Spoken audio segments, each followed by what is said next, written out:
হাওরের জেলা সুনামগঞ্জে চলছে বোরো ধান কাটার ধুম।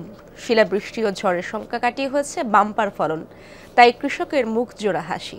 রৌদ্রোজ্জ্বল আবহাওয়া অব্যাহত থাকলে ৫ মের মধ্যে শেষ হবে ফসল উত্তোলন।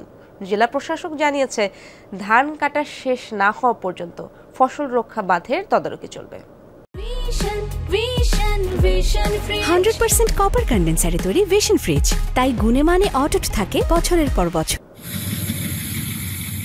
ধানের মিষ্টি গন্ধে উন্মাতাল হাওরের বাতাস, সোনালী ফসল কেবল গোলায় তোলার অপেক্ষা। বৈশাখের শুরু থেকে পুরোদমে সুনামগঞ্জে চলছে ধান কাটা মাড়াই।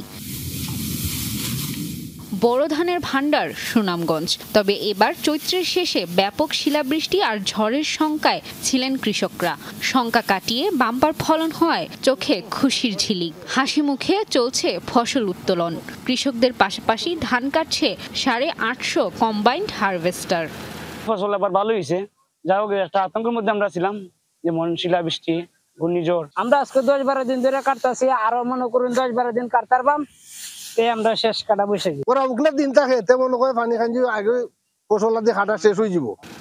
জেলা প্রশাসক জানালেন, ধান কাটা নির্বিঘ্নে নজরদারি বাড়ানো হয়েছে ফসল রক্ষা বাঁধে। অতিবৃষ্টি বা বন্যা হয় তাহলে পিআইসি সহ সংশ্লিষ্ট পিআইসি সহ উপজেলা প্রশাসন, জেলা প্রশাসন, কৃষি বিভাগ, পানি উন্নয়ন বোর্ড সকলে সচেষ্ট রয়েছে যেন এগুলো প্রতিরোধ করা যায় এবং ফসল নিরাপদে কৃষক ঘর তুলতে পারে। আবহাওয়া অনুকূলে থাকলে মে মাসের প্রথম সপ্তাহেই শেষ হবে ধান কাটা, এমন আশাবাদ কৃষি বিভাগের।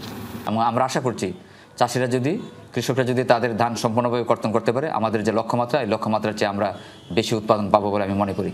চলতি বছর 2,23,407 হেক্টর জমিতে বোরো ধানের চাষাবাদ হয়েছে, যা লক্ষ্যমাত্রার তুলনায় 165 হেক্টর বেশি।